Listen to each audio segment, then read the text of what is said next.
Well, greetings and salutations, everybody. Welcome to the best damn movie-related show on the planet Earth, the John Campea Show podcast, coming from right here in our quaint little studio. I'm, of course, your host, John Campea, and it's an awesome honor and privilege, as it is every day, to have you, our international friends, gather around so we talk about our favorite things in the world, movies and movie news, TV and streaming, and all sorts of good stuff. I'm joined in studio today by Ray Ora. Hey, good morning, everyone. Got Jonathan Voico here. Hello. And most importantly, you guys are here. Thank you so much for being here, making this show part of your day. And here's how our show goes. We're going to start off by talking about a bunch of predetermined topics. Then in the second part of the show, well, we're going to do the most important thing. We're going to take your live comments and questions. Now, if you'd like to submit a comment or question to be addressed on the show, go ahead right now and use our tip link at www.streamelements.com/JohnCampea/tip. And here's a cool thing. Not only can you send in a question right now, you can use the tip link anytime, 24 hours a day, and we'll get around to your question, provided it's appropriate for us to address on the show. We reserve the right not to address certain questions on the show, and you can fire that in anytime. All right. Yes, Ray. I gotta say, before we start, Yes. I started watching this thing on Netflix last night. It's called Dancing with the Devil. I don't know if anyone in the chat or anyone watching has heard of this. This thing is crazy. It's about the TikTok cult. Oh, I saw it I saw an ad for it come up, but I had no idea what it was. So I'm on this. I'm one more episode. I have one more episode left. This is such a crazy deal. I don't know. I just wanted to throw that out there to see if anyone else was watching. I'll tell you something. We started watching. What? So Anne likes going to these. She doesn't do it all the time, but she likes going to Ren fairs, right? Uh-huh. And you guys remember Jen? She's a friend of mine who was helping us out on the show for a few months last year. So Jen and her guy Alex, they love going to Ren fairs. Anne's going through Max, the menu, and comes across this new show called Ren Fair. It's an HBO docuseries, and they've only dropped one episode so far. And it's about the biggest Ren Fair in America. This guy has been running it for like 40 years, and he actually bought a town. And he's the king of Ren Fair, and he's also officially the city's mayor. So is it like LARPing? Well, you go to Ren fairs, right? I have never heard of it. You've never been to a Ren fair? This is the first time I've ever heard of the term. It's a big Renaissance outdoor fair. festival. It's a Renaissance fair. It's like a big outdoor, and people dress up like they're kings and queens or ladies of the court or service wenches or whatever. And they stay in character. Well, not really. Oh, not like South Park? No, not like that. And they'll have like outlets you can go and buy stuff and things like that. Like it's just a festival sort of thing. I've been to a couple of them, but this guy's like king of it. And he's like planning to go to Switzerland to have himself killed at 95. He says, I'm only going to live to 95. That's it. And then I go to Switzerland, have them put me to sleep. And it's like all the subterfuge going on, like all the people vying to take over for the king once he offs himself in a few years. Anyway, totally crazy. It's on HBO documentary series. Oh, so it's going to be released weekly then if you said only Yes, only one episode's come out. Oh. Kind of crazy. They rarely do that for shows other than House of the On Dragon. HBO? Sure they do. I thought they dropped everything at once. No, that's mostly Netflix does it. HBO normally goes episode by episode, week by week. All right, guys. Anyway, with all that down, let's get on to some stuff here, shall we? We're going to start with this. Well, it's game day. Game day. Oh, come on. You're not excited. Acolyte is coming out tonight, 6 p.m. We are 6.5 hours away from the Acolyte dropping, I believe, their first 2 episodes coming to us on Disney Plus.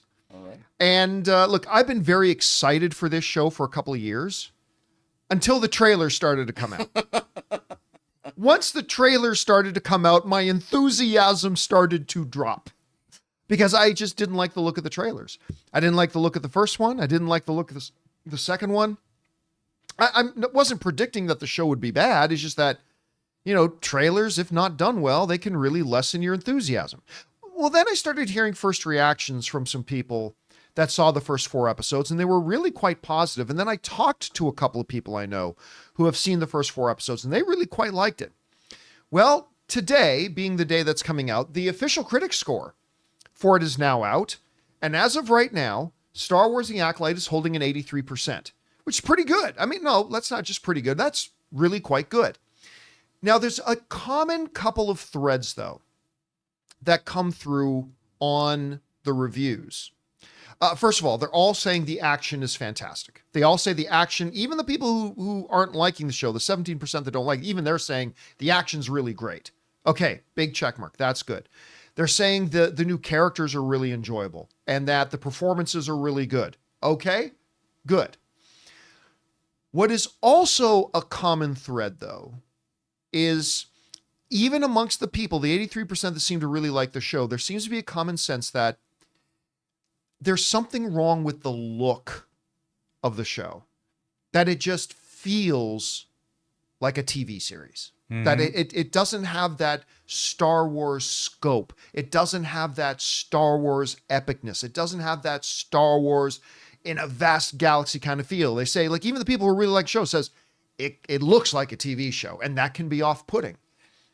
My biggest fear about this show is that it will look like a Galaxy Edge show or like a live show. like you know, like show, when we used to go to Universal, we used to watch the little stage shows. That's my biggest fear. But you know what?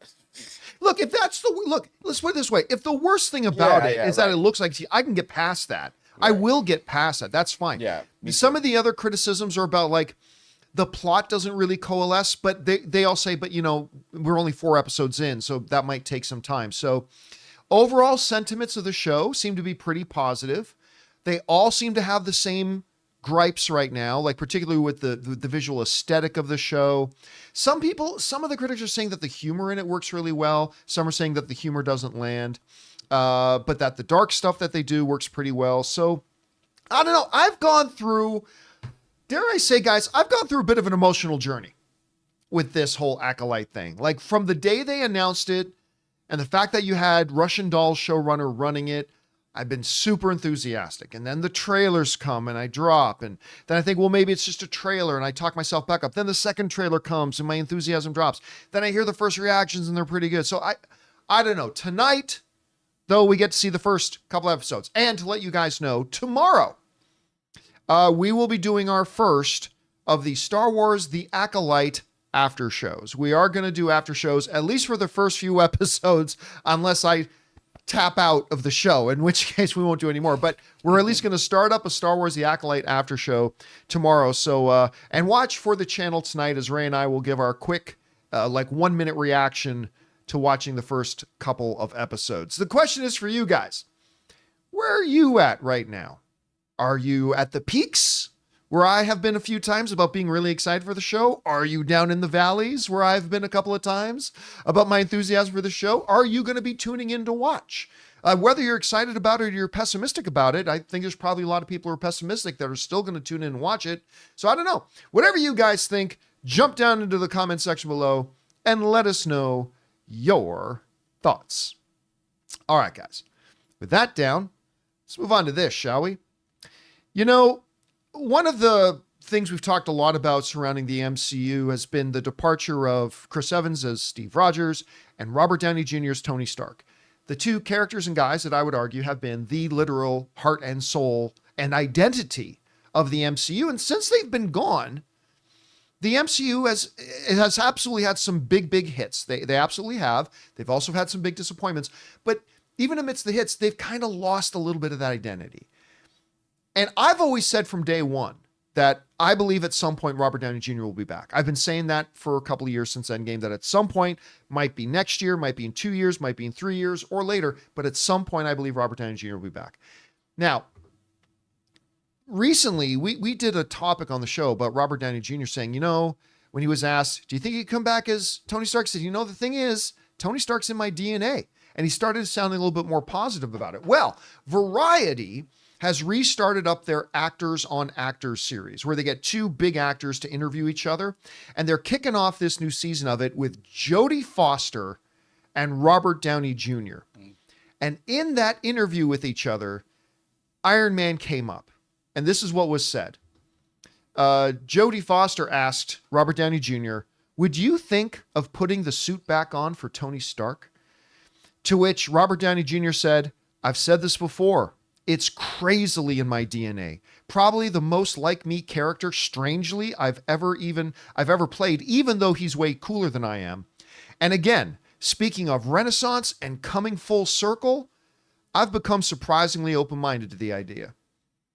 So again, he's talking about, listen, Tony Stark is just in my DNA. It's like that character's a part of who I am. And listen, I think a lot of people forget, like we know that Robert Downey Jr. is important to the MCU for sure. But I think a lot of people forget about just how important the Tony Stark character is to Robert Downey Jr. Because guess what? Without Iron Man, there was no appearance in Oppenheimer. Without Iron Man, there was no, what's his new show called? The Sympathizer? The Sympathizer. There is no The Sympathizer. Without that Iron Man role, there is no Academy Award. Without that Iron Man role, Robert Downey Jr. is not a household name today like it is today. Nobody is more aware of that than Robert Downey Jr. And so that's when he says, like, really, this entire era of his career was started by getting cast to play Tony Stark in that first Iron Man movie with Jon Favreau. That's what really gave him his career. Because remember, he had a career and he killed it. They took a chance on him. Then he started coming back and then he killed his career again. And then for some reason, Jon Favreau, Kevin Feige, they wanted to roll the dice on him. They brought him in and history was made. And I think that's really important when he says it's a full circle thing for me. To come back to Tony Stark would be a full circle thing for me, which is part of the reason why he says it's in my DNA and I am more and more open to it. I still believe 100%, 100% that we are going to get Robert Downey Jr. back in the MCU. Now, does that mean I think he's going to pop up in Captain America 4? Not necessarily. Do I even think that necessarily means he's going to pop up in Secret Wars? I think there's a very good chance he does in Secret Wars, but it might not even be Secret Wars. It might not even be till after that. But I believe at some point he will be. Now, somebody mentioned in the live chat before the show started that, you know what? I don't think we're going to see him because I don't think Kevin Feige will want to bring him back because he'll be too expensive. And sure enough, Robert Downey Jr. has historically been the most expensive guy in the MCU. But he's at a different point in his career now.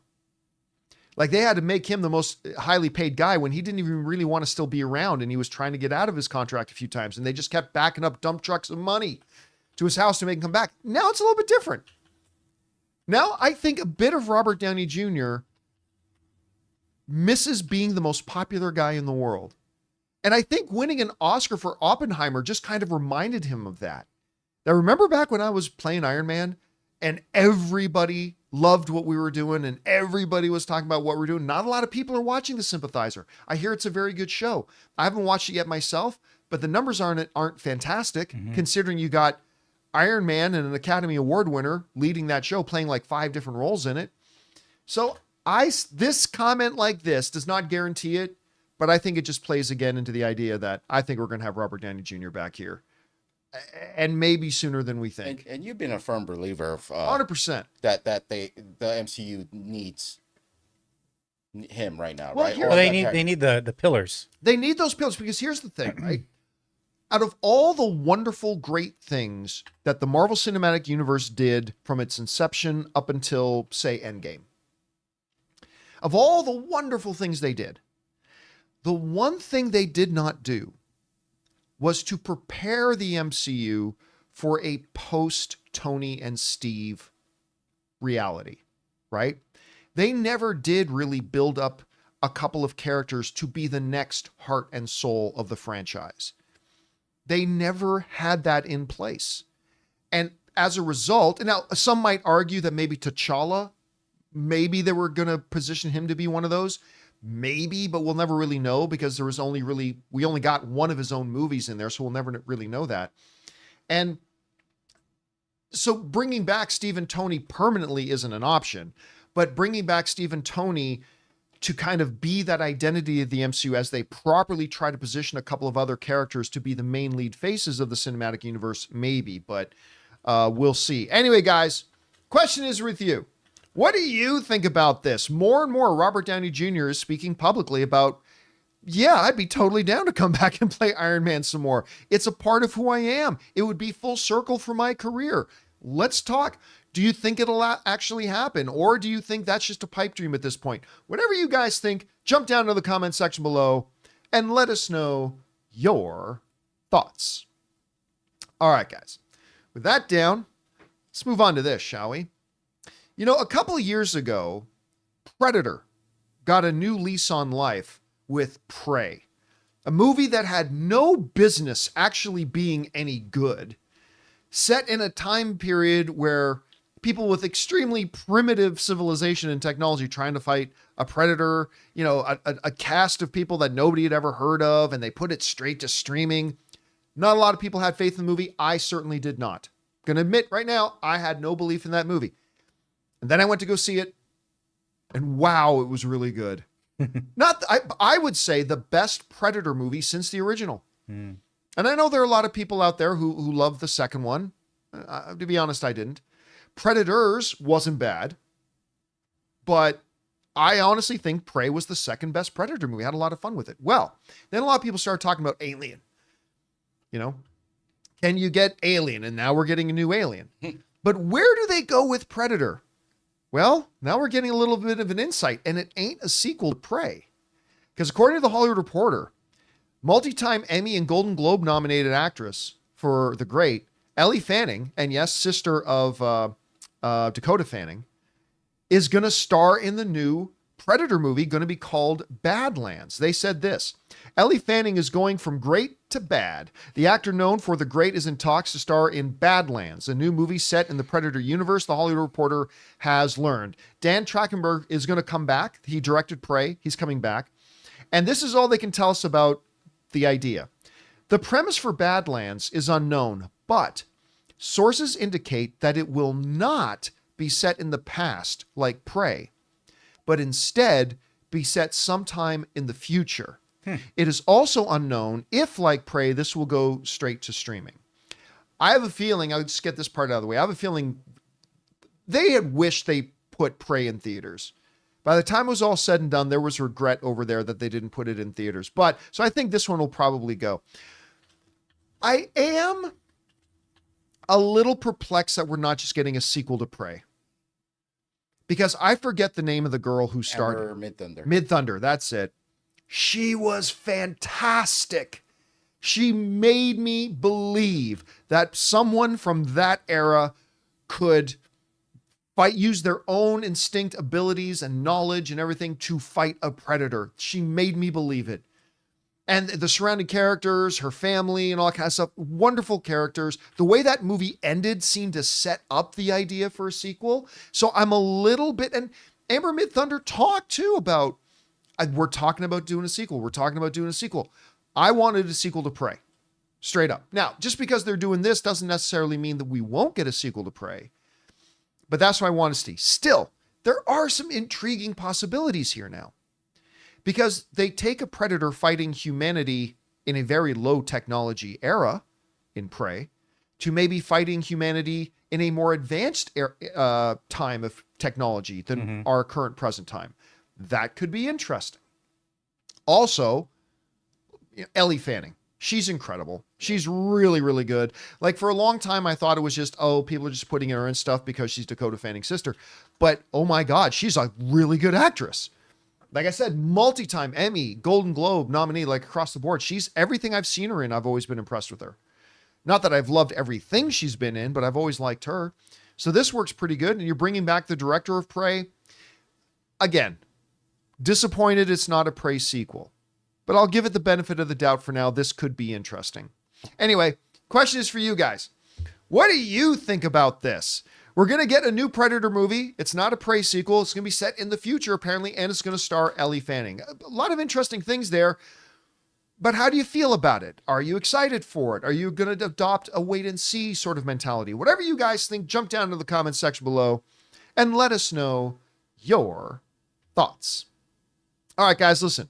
We still got to talk about a couple of things, including Max is the latest streamer to increase their prices. We're going to discuss that, and Alien Romulus has now dropped their first full trailer, and it's a banger. We're going to talk about those things in just a minute, but before we do, we're going to take a quick second and thank one of the sponsors of today's episode of the John Campea Show podcast, my mobile service provider, and they should be yours, Mint Mobile. We want to thank a sponsor of today's video, Mint Mobile. My favorite spring cleaning takeaway is the post-clean clarity you get. Wow, how have I been living like this? It's kind of like when you find out that you've been paying a fortune for wireless when Mint Mobile has phone plans for just $15 a month when you purchase a 3-month plan. My last mobile service provider was quite good, but ever since I switched to Mint Mobile, I've enjoyed even better coverage, better phone clarity, and I'm paying less than a third of what I paid to my old provider. Say goodbye to your overpriced wireless plans, jaw-dropping monthly bills, and unexpected overages. All plans come with high-speed data and unlimited talk and text delivered on the nation's largest 5G network. Use your own phone with any Mint Mobile plan and bring your phone number along with all of your existing contacts. To get this new customer offer and your new 3-month unlimited wireless plan for just $15 a month, go to mintmobile.com/Campea. That's mintmobile.com/Campea. Cut your wireless bills to $15 a month at mintmobile.com/Campea. $45 upfront payment required, equivalent to $15 a month. New customers on first 3-month plan only. Speed slower above 40 gigabytes on unlimited plan. Additional taxes, fees, and restrictions may apply. See Mint Mobile for details.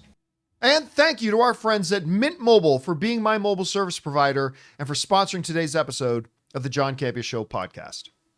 All right, guys, that down, let's get on to our favorite topic. Streaming price increases. Woo! Yeah, boy. Game day. It's a good day. Love it. You know it's a good day anyway. Not surprisingly, as we approach the imminent launch of House of the Dragon Season 2 on Max, Max decides to announce a price increase. Yeah. Oh, you want to buy my chicken? You want to watch House of the Dragon, do you? Pony up, sucker. You want to be a part of the conversation, huh? Here we go. Because it's being reported here in Variety, Max hikes prices for ad-free plans effective immediately. Now, admittedly, it's not that bad, actually. The article over at Variety says this. Warner Brothers Discovery has increased the price for the ad-free Max streaming. They're not increasing the prices for the ad-supported service. Anyway, has increased the price for the ad-free Max streaming plans just ahead of HBO's House of the Dragon Season 2, which premieres on June 16th. I'm sure there's no coincidence on those two things. Beginning Tuesday, June 4th, Max's ad-free tier in the US will rise $1 from $15.99 a month to $16.99 per month. And the annual plan will jump from $149 to $169.99. Now, just for those doing the math, that saves you, if you get the annual plan, if you commit to a year, that actually saves you, not a lot, but I think like $24, $25. Mm-hmm. It saves you over the course of the year. So there's that. The ultimate ad-free tier, well, now that ultimate ad-free tier like gets you Dolby Atmos surround sound, 4K, and under the regular ad tier, the regular ad-free tier, you can have 2 TVs streaming HBO Max at the same time. With the ultimate, you can have 4 TVs streaming HBO Max at the same time. Is raising another $1 per month, rising to $20.99 per month, and by $10 per year, bringing the new annual cost to $299. All right. This kind of reemphasizes again a kind of truism that we've been talking about for a few months, which is the idea and the notion that what you get for what you pay for is actually pretty good. Like, I still contend, but there's 2 points here, so follow me. On the first point, listen, $16.99 a month, when I look at the library of what is on HBO Max, it's a value proposition. It's still not bad. It's getting less good every time they increase the prices. Mm-hmm. But for $17, what you get on HBO, not to mention the huge library, but also the like, we got Penguin coming. Right. We got House of the Dragon Season 2 coming. We got that Dune series coming. On top of all the stuff, Ren Fair is on there now. Oh, Go check out Ren Fair. I mean, it's still not a bad proposition for what you get. And if price increases were only every couple of years and were only $1, that wouldn't be so bad. Here's, though, the second point, though, is this. Where this actually starts to hurt is not the $1 a month for what you get on HBO. Where it starts to hurt is our collection of streaming services continue to get more and more expensive every year. Right. Actually, they seem to be getting more and more expensive every couple of months. Because take a look at this. Remember, streaming has not been around for 70 years like CBS or NBC. They've not been around since our grandparents' time. Streamers have only been around a couple of years.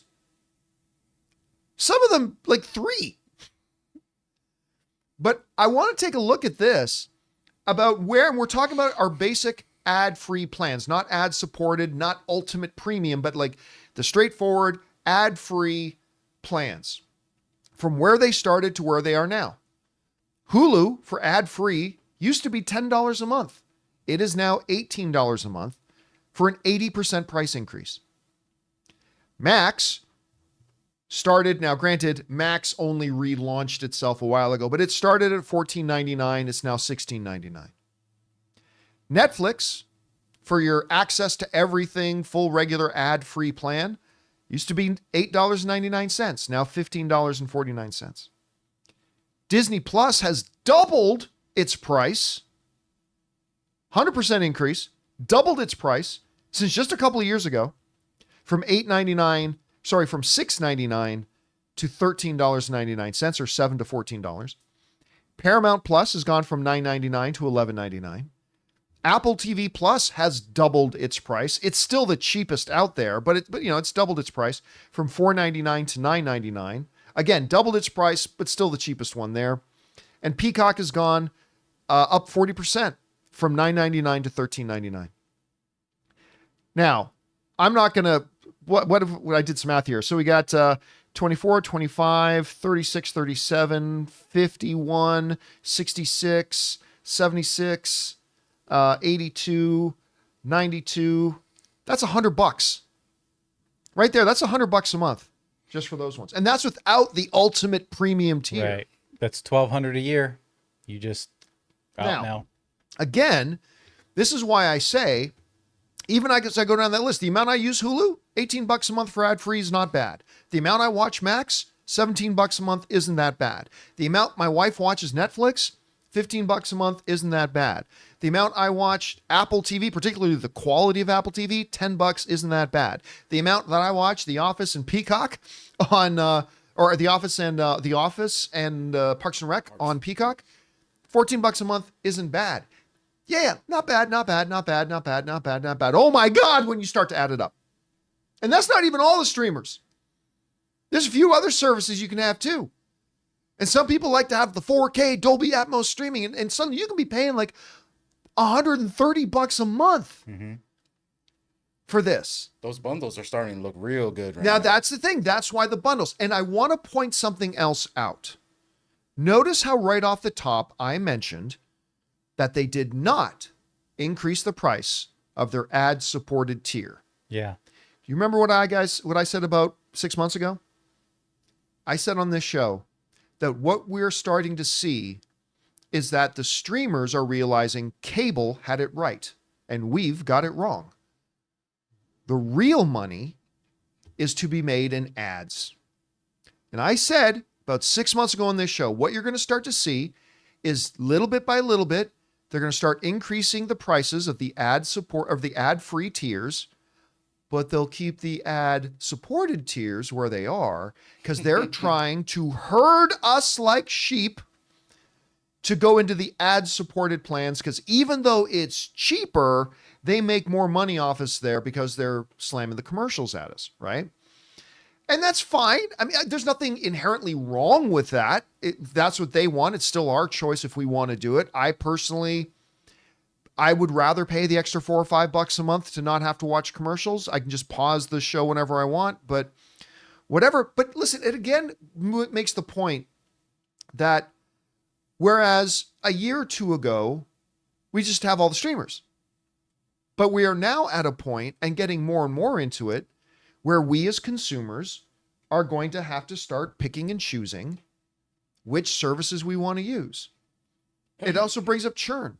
You know, when I was watching that show I was talking about earlier, what Netflix does is what I like that they do is they actually put their ads in where it makes sense.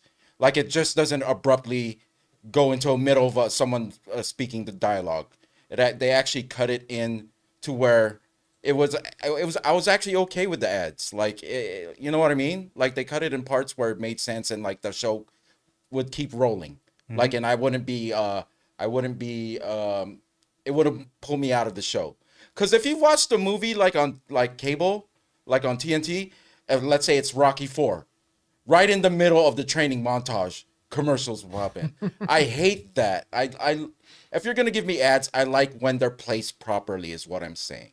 Yeah, You know? I don't think that matters to them much. I mean, for me as a viewer. Yeah. So like that's why I don't mind the ad free on that. They tend to. I haven't really seen abrupt breaks. Like I do ad ones for like streamers I don't visit often. Right? Right. Yeah, that makes but like sense. the big ones, I'm like ad free. You know what I mean? So, but they do seem to like either put them at the beginning and then add a supposed ad break in the edit. It seems like it. Well, see, it used to be like cable television shows. Sure. Those network were- television shows. yeah. They were made and shot in a way to have commercial breaks. Mm-hmm. Most streaming shows do not, and movies do not. So that gets in there too. But this brings us back to the whole thing about as these prices increase, more and more people are going to start being more selective about which streamers they have and will get more involved in churn. Again, for those of you who don't know, churn is a phrase that we all use that refers to, oh, House of the Dragon's coming on? Okay, I'll subscribe to HBO or now Max. But once House of the Dragon Season 2 is done, cancel. Then when Penguin comes on, I'll resubscribe, then cancel. That's called churn. It is the number one enemy of the streaming services.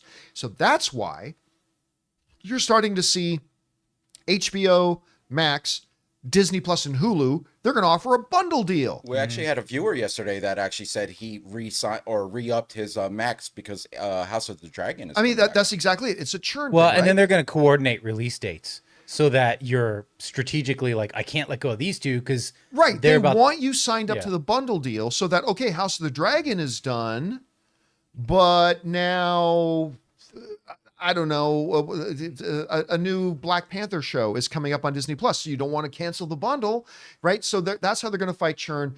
And the price increases are just going to keep going to that. Guys, question is for you. Are you still at the point like me where it's like, okay, I'm willing to pay for all of them, but pretty soon I'm going to have to start getting picky and choosy about that? Are you a churner? Are you already somebody who actively like signs up and unsubscribes and resubscribes depending on which network has a show you want to watch and then you cancel? How's this going to affect everything? Where do you see this going? Whatever you guys think, jump down to the comment section below and let us know your thoughts. All right, guys. With that down, let's move on to this, shall we? At CinemaCon this year, one of the more exciting things that they showed us that I have quite frankly not been all that excited about was the new Fede Alvarez alien film, Alien Romulus. I have grown very tired of the Alien franchise. Quite frankly, I don't think there's been a great Alien movie since Aliens. I really, one or two have been bad, but I honestly don't think, I was not a fan of Prometheus. I know Prometheus is hit and miss for some people. I'm on the miss side. Prometheus didn't work for me. I thought the one that came after Prometheus. Covenant. I didn't think that one was bad. But it was the world of Prometheus, and that's why people were like, I don't know. True. But I kind of preferred Covenant over Prometheus. Yeah. Still, I didn't think it was great, right? But I don't think there's been a truly great Alien movie since Aliens. So when they announced that they were doing another Alien movie, I was But then at CinemaCon, they showed us what, like 7 minutes of it? And it was intense. By the way, the Batman just put in like a $50 Super sticker badge. Thank you, Wow, Batman. thank you. Appreciate that, Mr. Wayne. So they showed us this footage and it made me do a complete 180. I was like, oh my guys, it was dark and intense. And everybody in that Celine Dion theater at Caesar's Palace was like gripping the edge of their seats. And like when the footage ended, you could almost audibly hear everybody start to breathe again. Like it was fantastic. It was really good stuff. Today they dropped the trailer that has some of the stuff that we saw at CinemaCon in it, but a bunch of stuff we didn't. And here's my impression of the trailer. Aliens has always been a franchise that started off in horror, but kind of became horror action and action, right? And they've been great. Like the first Alien, great horror. The second Aliens, awesome action. It's my second favorite action film of all time. Game over, man. It's my second favorite action film of all time. And it's fantastic. They never went really full horror film again. And Fede Alvarez, the guy who has made his name in the horror genre, is clearly bringing this thing back to horror. And this trailer is intense. The trailer is legitimately horrifying. I mean, there are some shots, like if you look at this one here, there are some shots that are very, very reminiscent of Ripley being in there, right? Absolutely. But I think that's all. I think that's by design. I think that's on purpose. A little bit of a tip of the hat and an homage back to the Sigourney Weaver iteration of the film.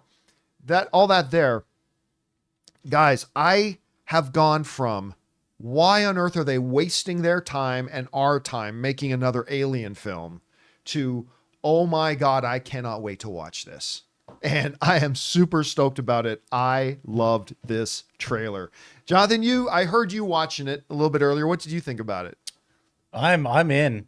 This feels like, what was it, 1979 when Alien came out? I think it was 79. Oh, God, is that how long ago it came out? Yeah. Actually, I have it right here. But anyway, it looks like, 79. Alien and Aliens. It has Fede nailed, like, even just the vibe inside the ship, the lighting, yes, the computers, the atmosphere. You've got those shots that are just those long hallways, and you don't know what's down those hallways.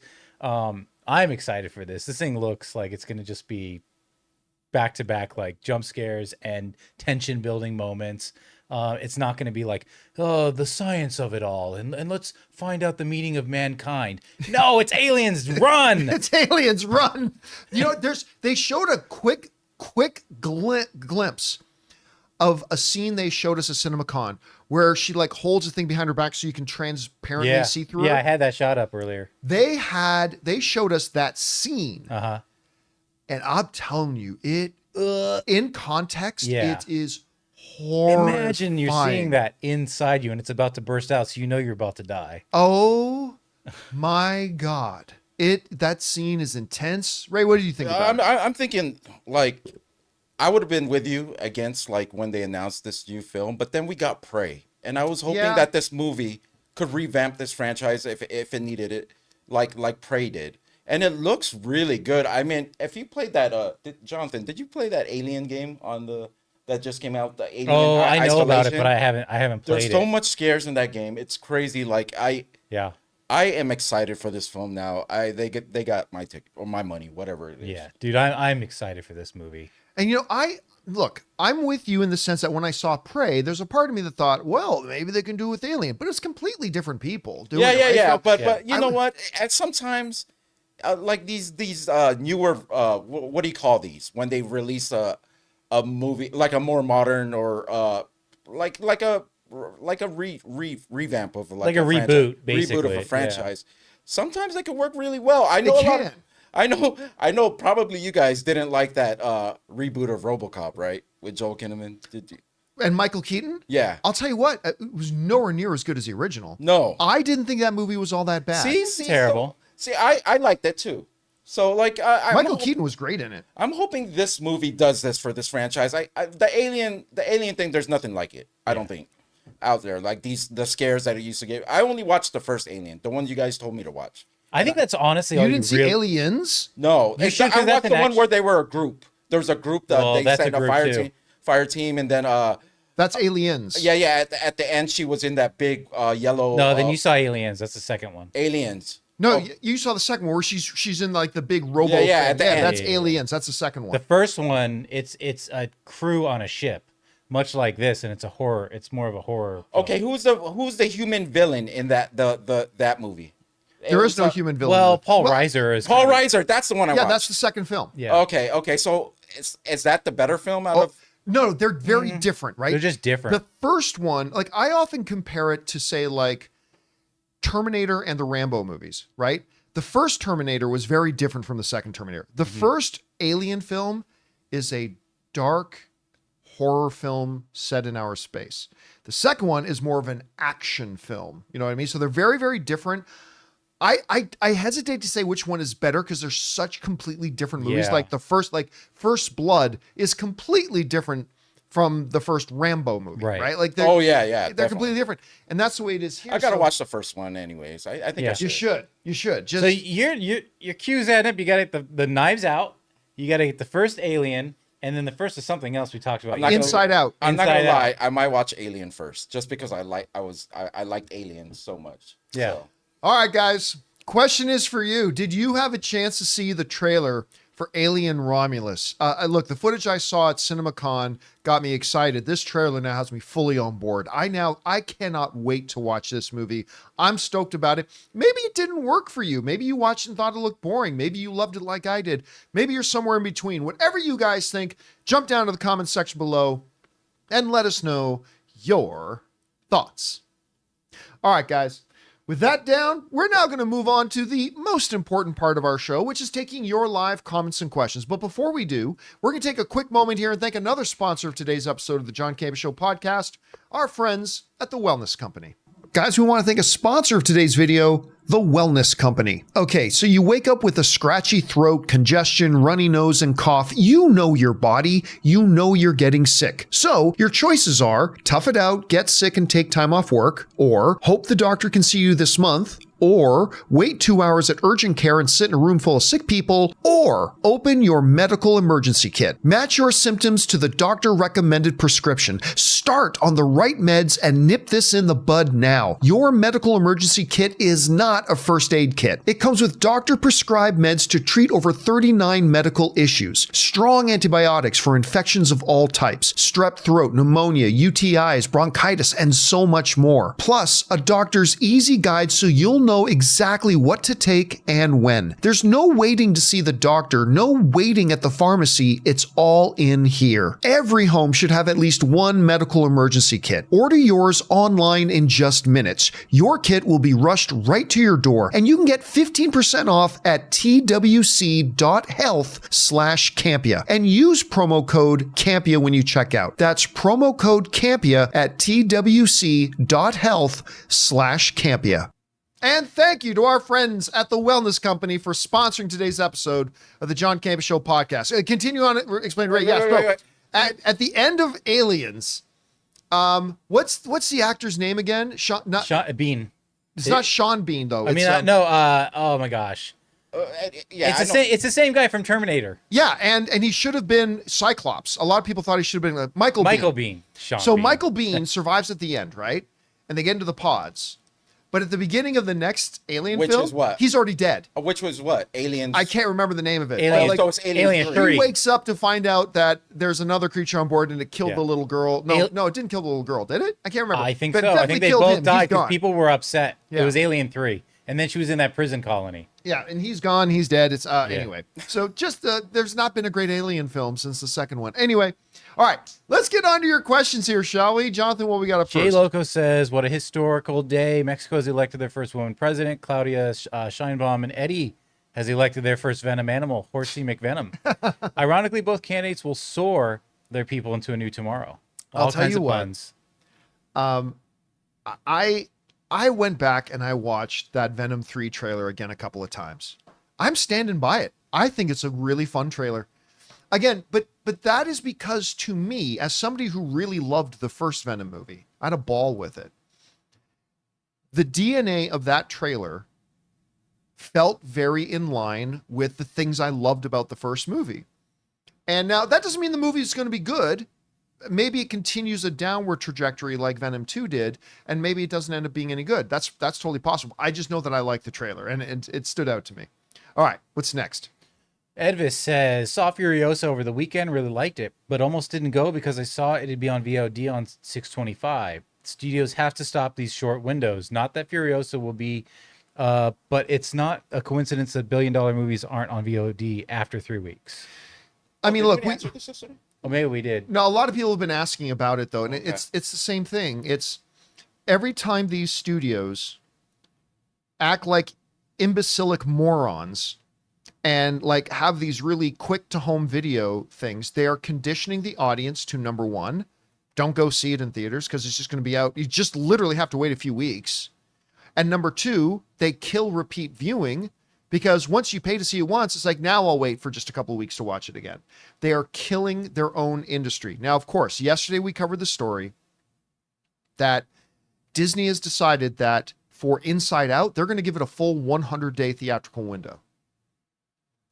Because I hope that like a lot of the streamers went, oh, look, it seems that the old cable model was right in a number of things.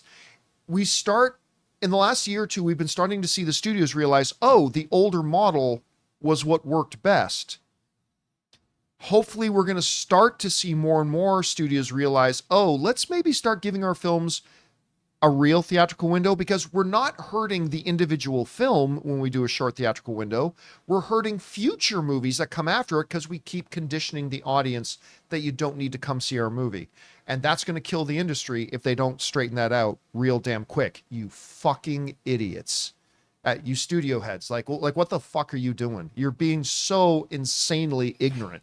Anyway, You know what I do want to be on streaming soon, because there's not a place that's playing it close to us, is Young Woman and the Sea. Why, it's not playing? It wasn't playing anywhere near us. You had to go into LA to go watch that. Yeah, the closest Playing, right now you got to is go the to Burbank. Ontario. It's playing The there. dine-in at Ontario, but yeah. All right, what's next? Brazilian dude says, for the new X-Men movie, I hope they use Wolverine in the same way Hulk was used in the first Avengers movie. Definitely a side character, but when the time came for him to be badass in the third act, boy, did he steal the movie. They won't do it. They won't Nah. do it that way.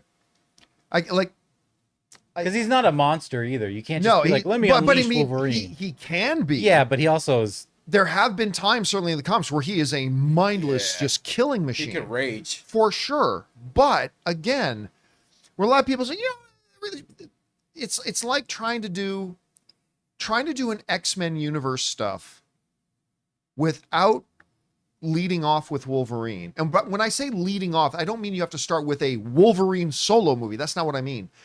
But it's like trying to do, if you were DC and trying to do a new Justice League and not have Batman.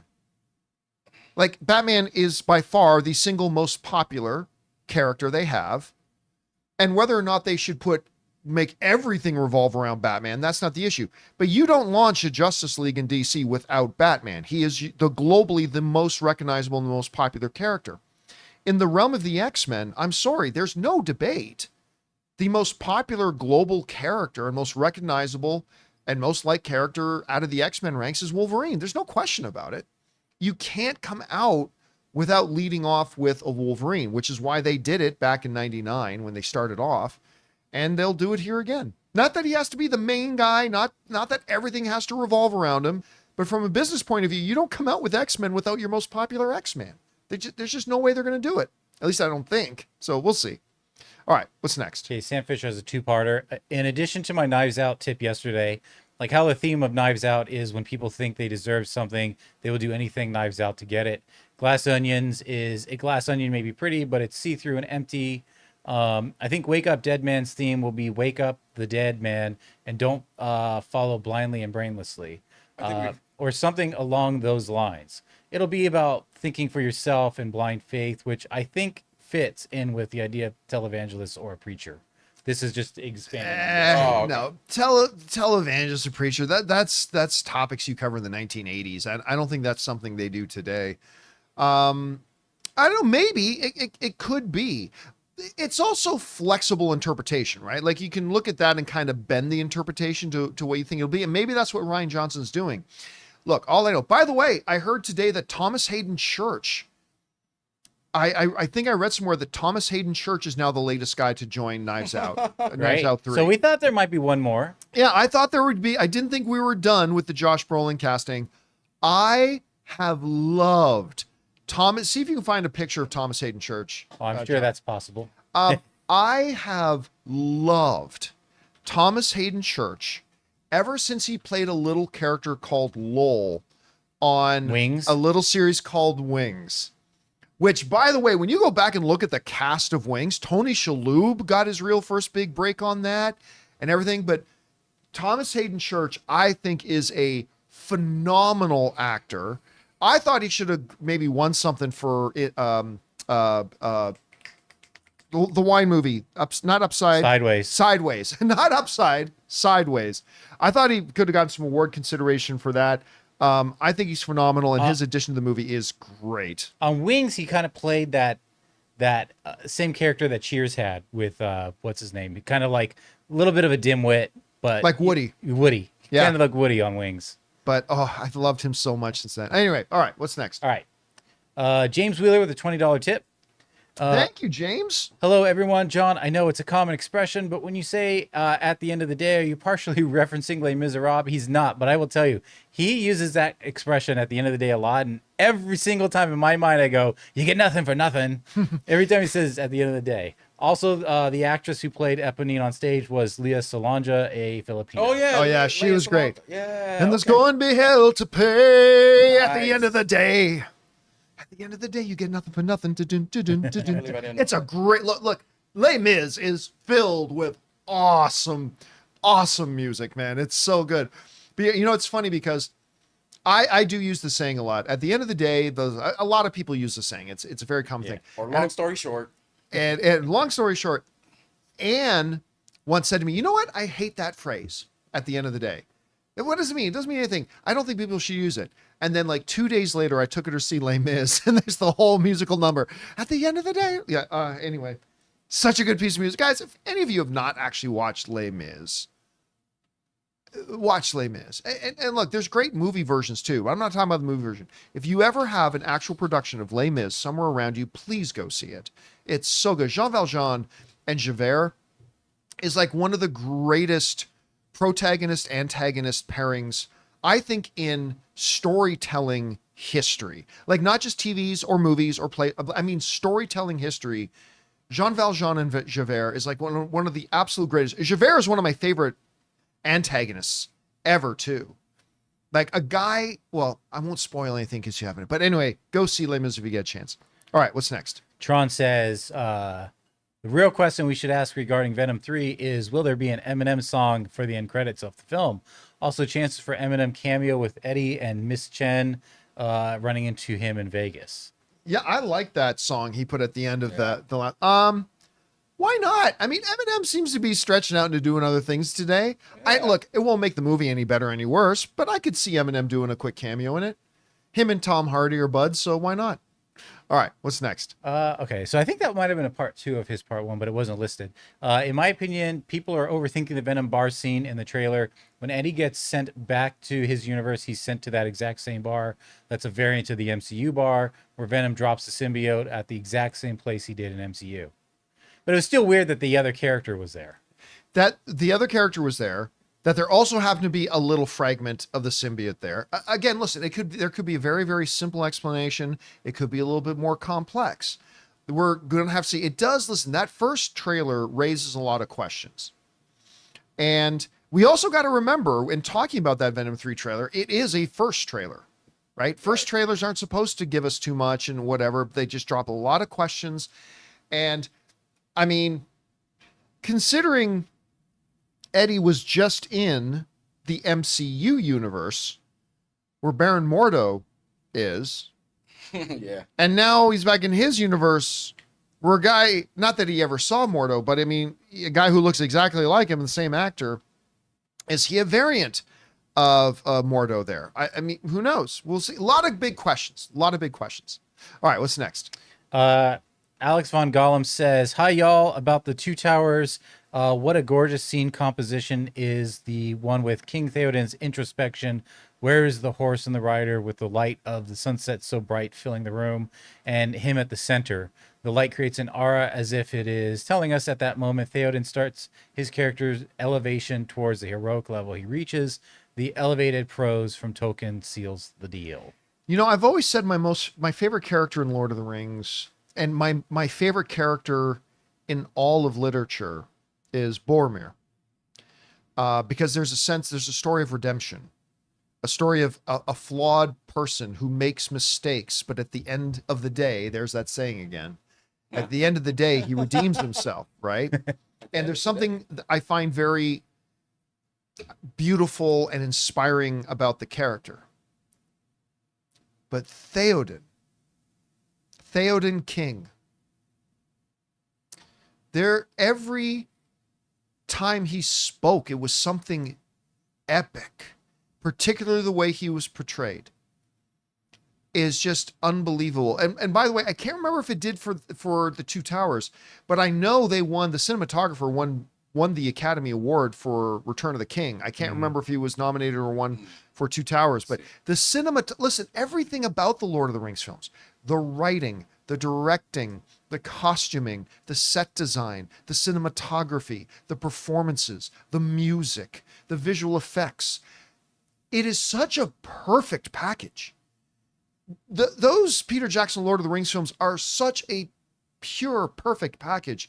It's crazy no matter which discipline you looked at, which is why when Return of the King came out, it ended up winning a record number, 11 Academy Awards.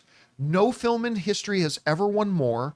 It literally won every category it was nominated for. It was nominated 11 categories, won in 11 categories.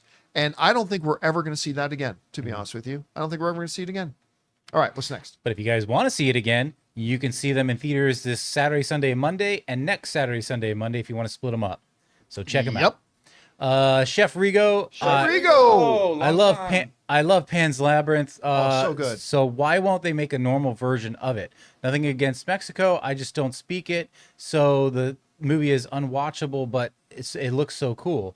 Any industry inside knowledge on normal versions of Pan's Labyrinth going into production? Well, I mean, when you say a normal version, you mean an English version. So let's nothing not normal about Pan's Labyrinth. Here's the thing though. They will do that for movies that don't play in North America, right?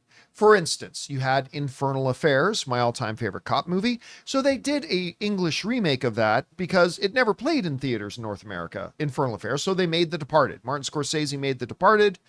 And it won Best Picture of the Year, won Martin Scorsese Best Director, all that kind of stuff. Pan's Labyrinth did play in North American theaters. It played in all of our theaters. It was just subtitled. So I don't think they feel the need to do an English version of it when it already played wide release in North America, right?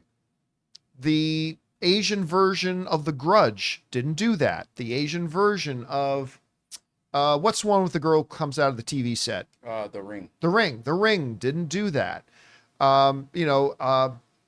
Stuff like that. So since it had a North American wide release, they don't feel the need to do an English version of it. But it's such a good movie. So good.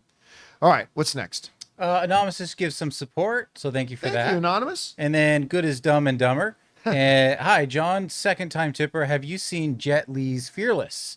Favorite foreign movie. Men today can learn a thing or two from Jet Li's character and the Japanese fighter.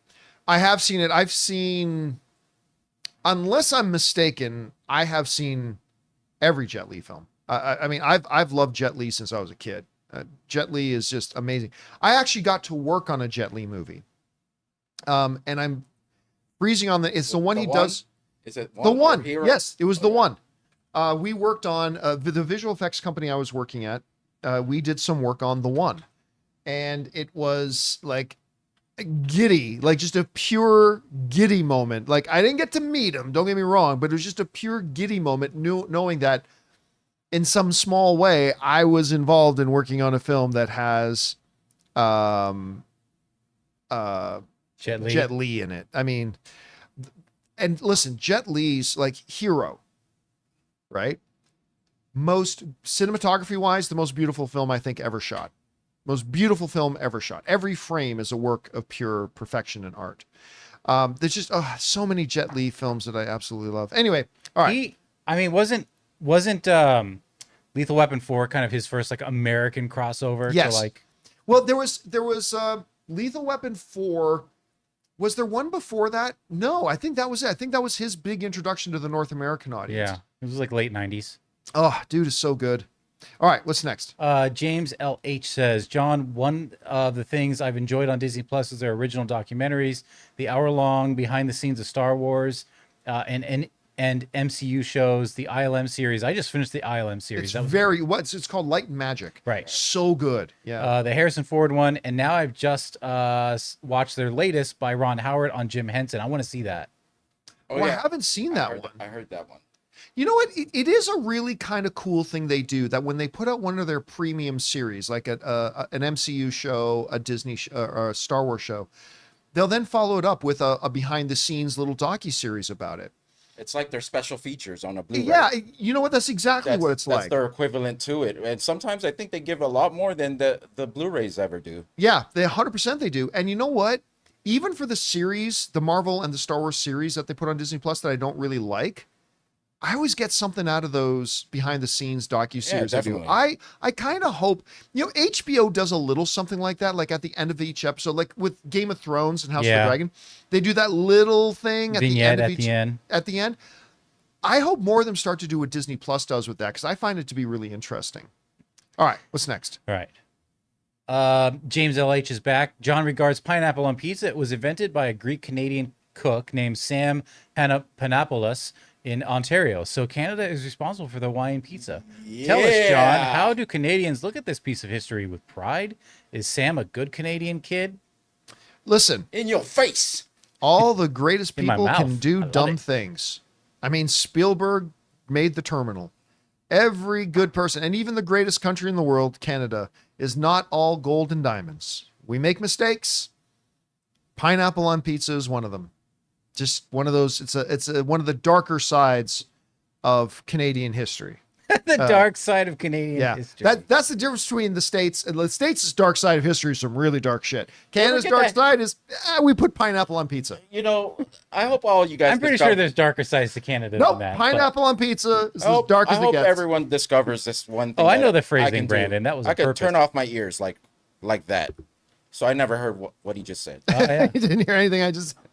All right, what's next? Anonymously Anonymous says, hey, John, did you see that Oreo and Lucasfilm are releasing special edition Star Wars light side, dark side cookies? The packaging looks pretty cool and will have either red or blue filling. Yeah, I know, red 40 and blue 1, artificial food dyes. And it's going to taste like an Oreo cookie. Yeah. I want a green one. My favorite is the green lightsaber, not the blue or the... Yeah, I mean, don't get me wrong. It's still pretty cool. I'll have them out on a plate. Why not? But it's at the end of the day, it's going to taste like a cookie. Like the casino we were at actually had a promotion. It was light side, dark side Star Wars. Like if you saw the posters on the wall, they were having like some sort of Star Wars promotion. And I was like, okay, what's going on here? All right, what's next? We got Matan. To continue on yesterday's, Pixar said they want less personal, more mass appeal, which is read as less like films turning red, despite Lightyear being the one who flopped. Feel like a bad decision for Pixar that can only come from corporate. But No, I think you're misinterpreting what they were saying there. Like if you go back when John Lasseter and Andrew Stanton and like the guys who were the brain trust of Pixar, you had those 5 or 6 people who were like the ones who kind of formulated and spitballed and all that kind of stuff. One of their major pillars was always making sure they told stories that would touch as many people as possible. That it was a story that wouldn't just be relevant to one particular type of person. I'm not even talking demographics. I'm talking like type of personalities and things like that as well. And one of the things was we want to make sure that we're telling stories that are accessible for everybody, right? That was one of their main pillars. And like movies like Turning Red, that's a universal movie. I mean, the characters in it are in Canada, and yes, they're Asian characters living in Canada, but it's a universal film. It's a universal kind of movie. And so when they say stuff like that, to me, that just sounds more like getting back to the core of what Pixar was when it really was rolling in its heyday. And I think it's not a bad idea. Anyway, we'll see how it all kind of works out. Maybe it'll be good, maybe it'll be bad. We'll see. All right, what's next? James Dunn says, am I the only one who hates it when a movie puts information that a character receives by text or email and I'm forced to read it on their phone or computer? It's often too small and doesn't stay on the screen. At least on TV, I can rewind and pause. Yes, yes, yes, yes. I've never verbalized that, but that drives me crazy. It's like you hear boop boop, and then the character goes, looks at their phone, and then the camera goes to the phone for like a second, and it's like, what does that say? And then it cuts away from it. It's like, I have no idea what that just said. It drives me nuts when that happens. And they used to do that too, like in older movies, right? In older movies, they used to do that too when somebody got a letter. You remember letters, kids? Oh, yeah. So And it would always be in cursive because... yes. And it'd be like, wait, you're trying to understand the person's handwriting. Is like, what? Wait, so was that important? By the look on the guy's face, I think it was important. And I just went, right over. Yes, I hate it when movies and TV shows do that. I totally hate that. All right, what's next? Chris Lucio says, yo, Rob, well, he's not here today. Maybe we can answer. Have you checked out Kiyoshi Kurosawa's Chime? Decades in the game, and he still continues to handle horror masterfully. Highly reminiscent of Cure Pulse, more Cure. The ambient madness of this film is spooky AF, only 45 minutes too. Highly recommend. That's just Ray's time right there, 45-minute movie. That's Ray's perfect timeline for a movie man. length. Yeah. Unfortunately. Didn't he mention that the other day when we were talking may about have. the Kurosawa stuff? He may have, I think so. I think he might have mentioned it. Again, not sure. And again, Rob's not here. Again, we announced yesterday, Rob won't be here for a couple of weeks. He's working on an audio drama, and they're getting into a certain point in their production right now. It's going to need a little bit more of his time and attention. And we'll tell you more about it when he's ready to share more about it. And he'll be back in a few weeks. All right, what's next? So Chris is back and says, by the way, John, I'm still shocked you don't truly understand why Tarantino is set on only making 10 films. One film for each toe. You know what? Yeah, thank you for the enlightenment. Dang. What was I The thinking? knowledge, boy. Man, he does like his feet. He does like his feet. I was really bummed out. I loved the idea of what was it going to be called? The Critic? Yeah, the movie critic. The movie Critic. I'm kind of bummed out that didn't kind of come to fruition. You know what's weird, man? I know it has probably nothing to do, but someone had snapped a shot of him coming out of Bob's Big Boy over in Toluca Lake, the original Bob's, and he just had like a stack of scripts in his arm, and he just looked annoyed. And like, I wonder if he's like, forget this movie, I gotta do something different. And there's no way he only makes 10. There's no way. I mean, unless it takes him like 9 more years to do his next film, that I'm fine. But I don't believe he's going to stop. I believe he thinks he's going to stop, but then the creative itch is going to get him, and he'll do another one. No, it's Quinten. Quintentino. Yeah. Oh, see, that's where I it comes missed from. that. There How it did I is. miss that? You're All right. welcome. What's next? Andrew K says, hey, John, love the show. I know you're not a big fan of the prequels, but what do you think of Revenge of the Sith? It's my favorite Star Wars movie. You were my brother, Anakin. It hits me in the feels every time, and Obi-Wan Anakin fight is amazing. Those movies all have great moments. They all have great moments. They do. Like, I will, as much as I hate the prequels and like say Phantom Menace, right? I will defend and talk a lot about how much I love, for instance, the Phantom Menace is where we got one of the greatest pieces of Star Wars music ever in Duel of the Fates. Mm-hmm. Duel of the Fates is one of the greatest pieces of movie music ever. I love Duel of the Fates. The pod race scene, that whole sequence. Well, that's gotta hurt. Like, other than those guys, which is like kind of represent the entire fucking movie.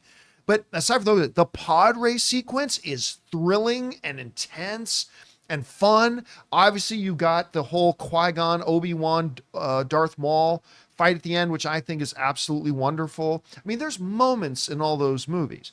Unfortunately, when it comes down to the final, like, Obi-Wan Anakin fight in Revenge of the Sith, which, by the way, was partially framed by Steven Spielberg himself. Not a lot of people know that. Steven Spielberg actually was involved in that. He wasn't on made the set Terminal, right? The guy who made the Terminal. Yeah, from the creator of the Terminal. But for every moment in that sequence was, I loved you, Anakin. You were my brother. There was also this indescribable scene where the two of them are facing each other. I know everybody mocks this, but I got to mock it too. Where they're in the middle of their fight, and they're literally standing face to face, and they do the lightsaber twirl, and they literally stand there for 45 seconds doing. It's like, is somebody going to throw a strike here? No, nope, they're standing there going. It's like, oh my God, it's so bad. Almost And the entire fight, I'm sorry, but the entire fight is a sequence of one guy jumping to one thing and being here, and the other guy's here, and being here, and the other guy's here. But for some reason, at the end, Obi-Wan is literally standing about 6 inches above Anakin. It's like, it's over, Anakin. I have the high ground. What the fuck are you talking about? You've been having this fight, but because you're standing 6 inches higher, the fight's over. Anyway. The question is, Revenge of the Sith. Okay. My feelings on Revenge of the Sith is that it is the least offensive of the Star Wars prequels. I think it is easily the best of the Star Wars prequels. It is easily the best. And it's certainly better than The Rise of Skywalker. That's how good I think it is. I think it is the one prequel that is better than anything else in all of Star Warsdom. And I will say the Revenge of the Sith is better than The Rise of Skywalker. So, yes. No, I hate you! No! Okay. Anyway, that's my thoughts on Revenge of the Sith. Not to take anything away from others who like the film. Listen, if you like it, which clearly you do. No, I don't like it no more. Fine, have it. There, got what you wanted. I don't like it no more. If you like it, I love that you like it. I celebrate that you like it. I'm jealous because it's a Star Wars thing and I hate it and I wish I loved it. So I'm jealous of you. I'm not trying to talk you into not liking it. You just asked me, so I'm telling you how I feel and why I feel it. Stop But telling me. I love it. I love that you love it. I love that you love it. All right, what's next? David says, "Hey, John and crew, I'm a huge Dave Matthews fan and saw a scene online the other day." Time out. Ann and I were literally just talking in the car the other night about how awesome the Dave Matthews Band is. Anyway, please continue. The day from the movie Just Go With It with Adam Sandler, Jennifer Aniston, and Nicole Kidman. I've never seen the whole film, but thought Dave was pretty funny in what I saw. I don't think in a movie. I don't think I watched Just Go With It. I think I have. It's one of those. I watched that other Jennifer Aniston and Adam Sandler one. What was the one that they did when? Oh wait a minute, that is the one, right? Where they had to pretend that they were a couple or something. Just Go With It. Or oh, something. I think I did see it. Yeah. No, Murder Mystery is the one that I saw. Oh, okay. Yeah, the Murder Mystery one is the one that I saw, and I think I saw a little bit of Go With It. Anyway, the Dave Matthews, you gotta understand, like, I wouldn't. I'm not good enough to say that I'm a musician, but I've played music my whole life, and I've played in bands my whole life, and I remember, especially like back a ways, like the musicianship of the Dave Matthews Band is crazy good. I remember me and some friends went to go see a show in Calgary. Sorry, we went to go see the Dave Matthews Band in Edmonton.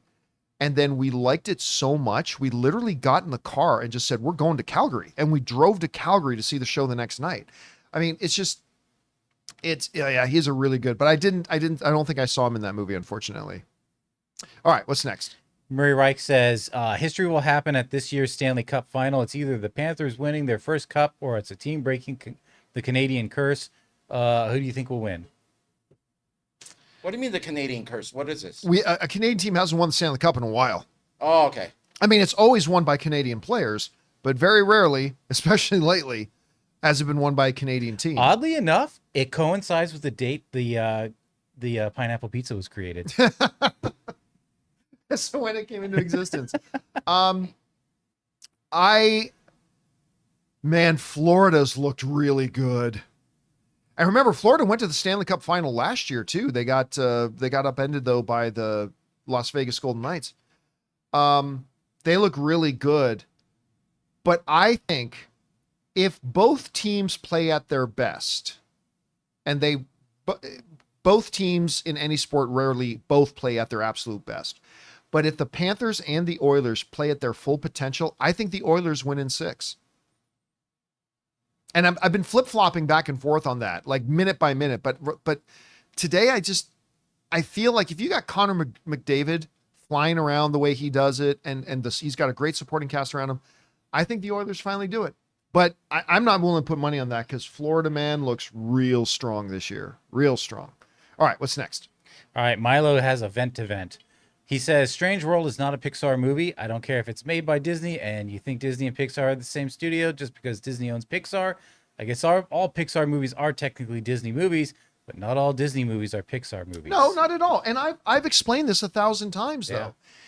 The two branches, though, do share a lot of overlapping leadership. They're not completely independent of each other. There's a lot of cross-pollination between Disney Animation and Pixar. There's a huge amount. For a lot of years, they both had the same head. Like John Lasseter, for a lot of years, was both the head of Disney Animation and the head of Pixar. They now have two individual heads. Peter Docter is now the head of Pixar, and I forget the name of the woman who runs Disney Animation. But even then, even though those two are different individuals, they have a lot of cross-pollination. So yes, so oftentimes I'll refer to Disney Animation and stuff like that, and I'll talk about films in both, because they're not just both under the Disney umbrella. They both individually have a lot of cross-pollination in their leadership and in their creatives. So are they different things? Yes. Are they really different things? Not really. But anyway, that's what I mean by that. Okay, what's next? Murray says, saw Furiosa, really liked it. Hemsworth was effing awesome. Would have rather a Theron movie instead, but still good. Side note, I couldn't believe I arrived 30 minutes late to Regal, 12:20 p.m. showtime, and the movie didn't start yet. I'm not mad, but it's pathetic. Look, I will resist the urge to go off into another length of commercials before movies start, ranting and raving. Here's the reality. If they made a Furiosa movie that was a sequel to Fury Road, I don't think it would have done any better.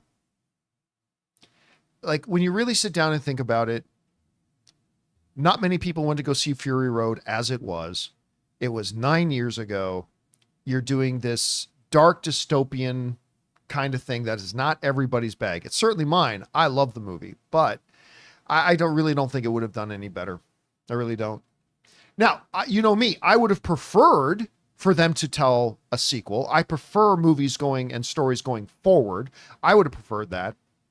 But George Miller decided he wanted to tell the story of a younger Furiosa. That was George Miller's decision.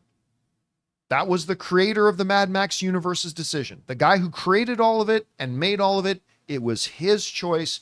He wanted to tell the older story. It wasn't the studio. It wasn't anybody else. It was George Miller. So if anybody wants to take issue with it, you got to take it up with George Miller. But I really don't know that it would have made any difference, to be honest. Even though I wanted a sequel, I don't think it would have done any better at the box office.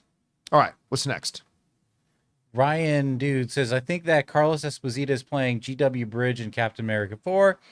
High-level S.H.I.E.L.D. agent and antagonistic to Cable and X-Force. He could be starring in a S.H.I.E.L.D. revival for Disney+. You know what? That's not a the bad... S.H.I.E.L.D. revival, because they did mention that's something like that. Yep, that's not a bad theory. Yeah. I still feel like it will be more of a household name. Not that Stryker is necessarily a household name with a lot, but anybody who watched the original X-Men movies, anybody who read the comics, they know who Stryker is. But that is honestly not a bad theory. We'll find out soon. And it's a consistent theory too. It fits, maybe not perfectly, but that theory fits with everything that we have heard Giancarlo Esposito say so far. So let's see. All right, what's next? Okay, Stubble McShave says, one of the consequences of The Phantom Menace was the establishment of prequels as a concept. Before TPM, prequels weren't done in Hollywood, with the possible exception of Temple of Doom, which is set before Raiders. I was about to say that. Other than that, prequels didn't exist. Technically, Godfather 2 is portioned. Godfather 2 is partially a prequel, in a way. I mean, it's partially sequel, partially prequel. Gosh, I've got a buzzing in my head that there's several other examples of like going on to tell the story of a young this or that. But you're right. It certainly wasn't prominent. The idea of prequels and going back and telling the story of the younger this and that was not prominent. And we have yet another thing to blame the stupid prequels on. Anyway. All right, what's next? Okay, moving on to our members. Swizzard says, my wife and I watched Inside Out for the first time last weekend and loved it. What a great film, full of heart and laughter. I couldn't believe how, because you know what? There have been a couple of Pixar films, and I don't know why I ever doubt Pixar, but there have been a couple of Pixar films that I looked at and thought, well, that doesn't look very good, including, I kid you not, Up. Uh-huh. I didn't think Up looked all that good, including, what's the one they just did about Mexico's Day of the Dead? Coco. Coco. I didn't think Coco looked all that good. I didn't think Wall-E looked all that good. And I desperately loved all of them, particularly Inside Out. Inside Out is so beautiful. It's such a beautiful, beautiful, beautiful film. Which is part of the reason why I've had my doubts about Inside Out 2 until they showed us the first 30 minutes. I'm like, no, they haven't lost a step. This is chef's kiss. This is going to be so good. And by the way, they just dropped a new trailer for it, what they're calling the final trailer, and it's fantastic. I like the tagline, the Feel Everything Movie of the Year. The Feel Everything Movie of the Year. But for those of you who've seen the trailer, there's this great moment in the trailer when their mom and dad are sitting with Riley, who's now a young teenager. And they go, so how has camp been? And Riley says, good. And then that goes into the mom's mind and her emotions. And the emotions going, good, just good. She's been gone for 2 weeks and all we can get is good. What does that mean? What's going wrong? And then it goes into the dad's mind with the dad's emotions. And they're like, what does she mean good?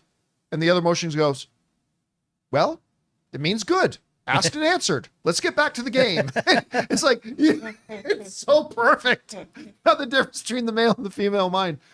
I cannot wait for this movie. It's so good. I can't wait. I actually told Anne, Ray, told Anne last night that you haven't seen Inside Out yet.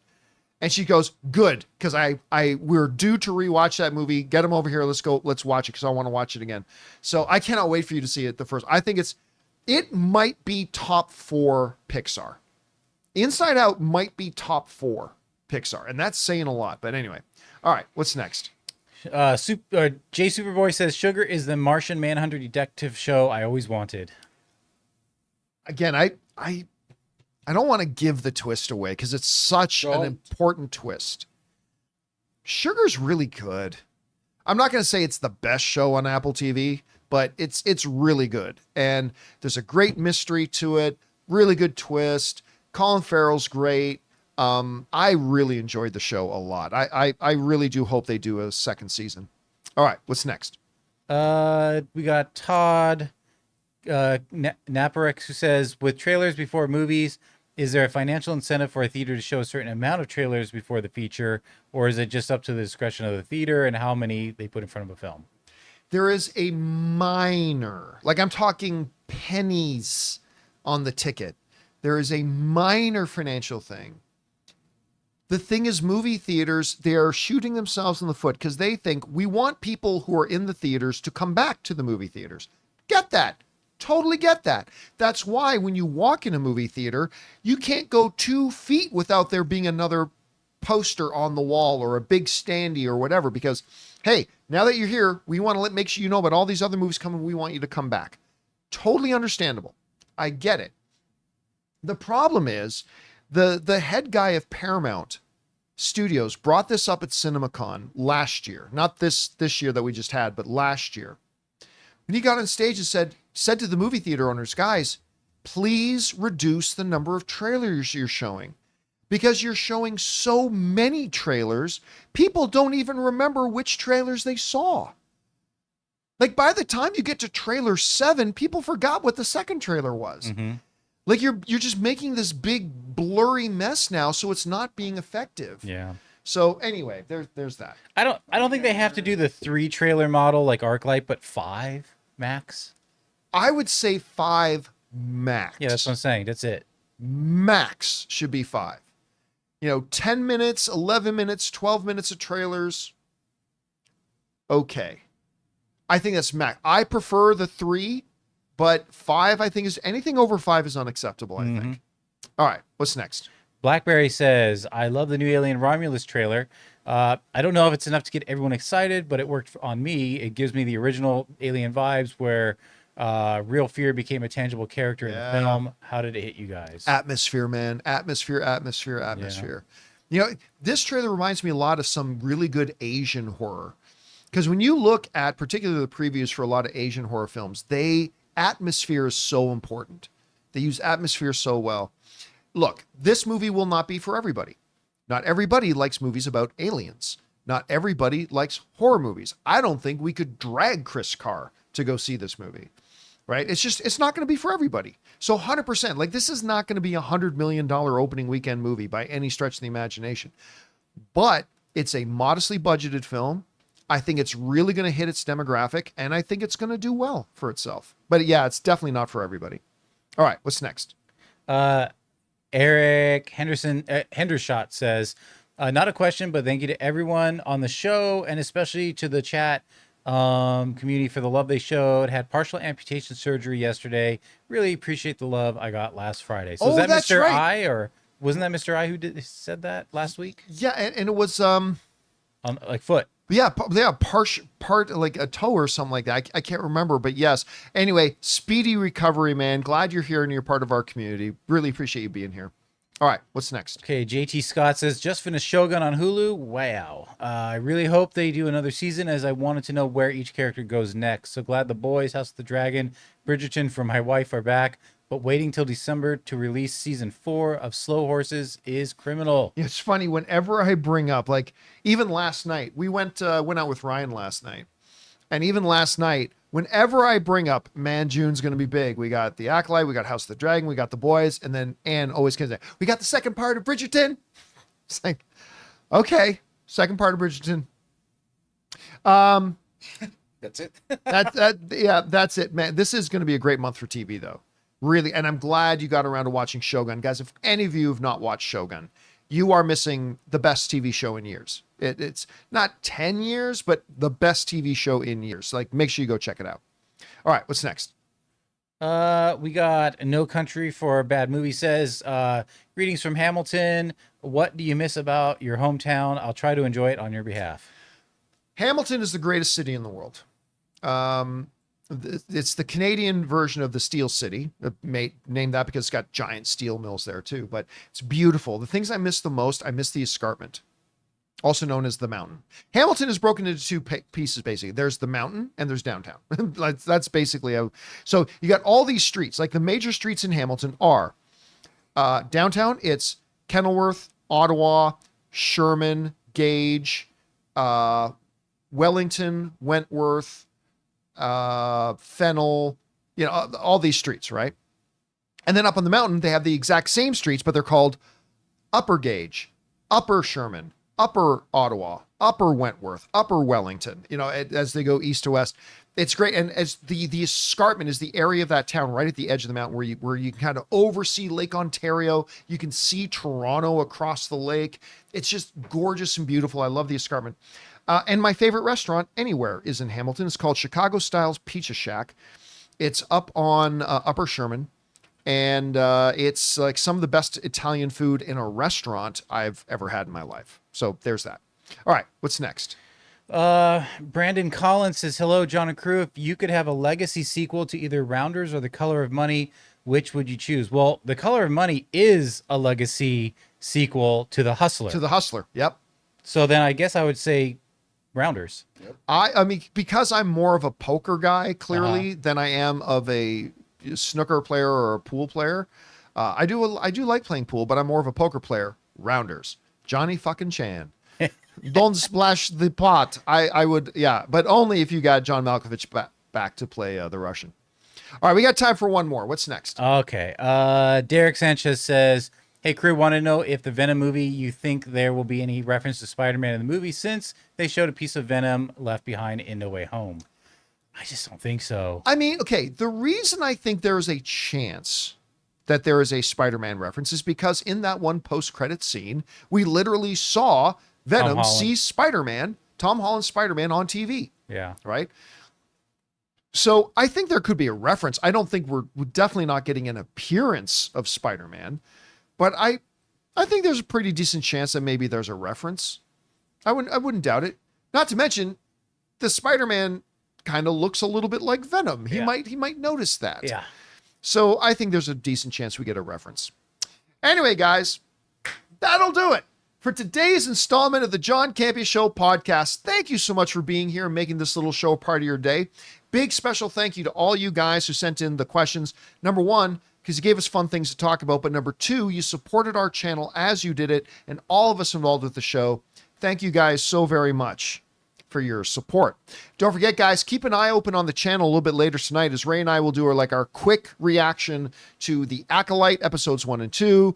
The John Campea Show returns again tomorrow, and then tomorrow in the later afternoon, early evening, we will be doing our first and maybe last the Acolyte after show open spoiler discussion. So we hope to see you guys there. So for the people in the room with me, Ray Ora, See you guys later. Jonathan Boyko. Later, guys. My name's John Campea, and until next time, my friends, bye-bye.